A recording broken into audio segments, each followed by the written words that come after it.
State Street Pedestrian Mall experiment will look different this summer. Common Council discussed a report for improvements on the project last night.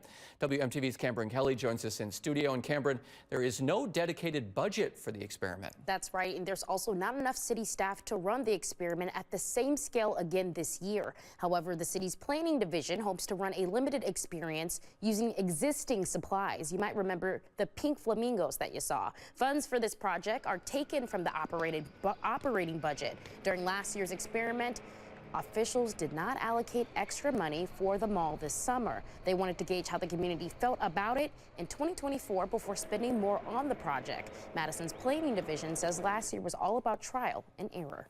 The extra paint that we didn't use last year, can we use some of that to touch up some of the paint on the street that was washed away? Yeah, the report takes a look at all of that and really builds some recommendations too, more long-term recommendations to the Common Council if it's something that they decide they want to do long-term or even make permanent. The city will continue to explore future possibilities for a pedestrian mall, including possible physical changes to State Street as part of future planning and capital projects. Live in the studio, Cameron Kelly, WMTV 15 News. Thanks, Cameron. The mall was between the 400 and 600 blocks of State Street. The experiment focused on improving foot traffic along the 3 blocks to help support local businesses.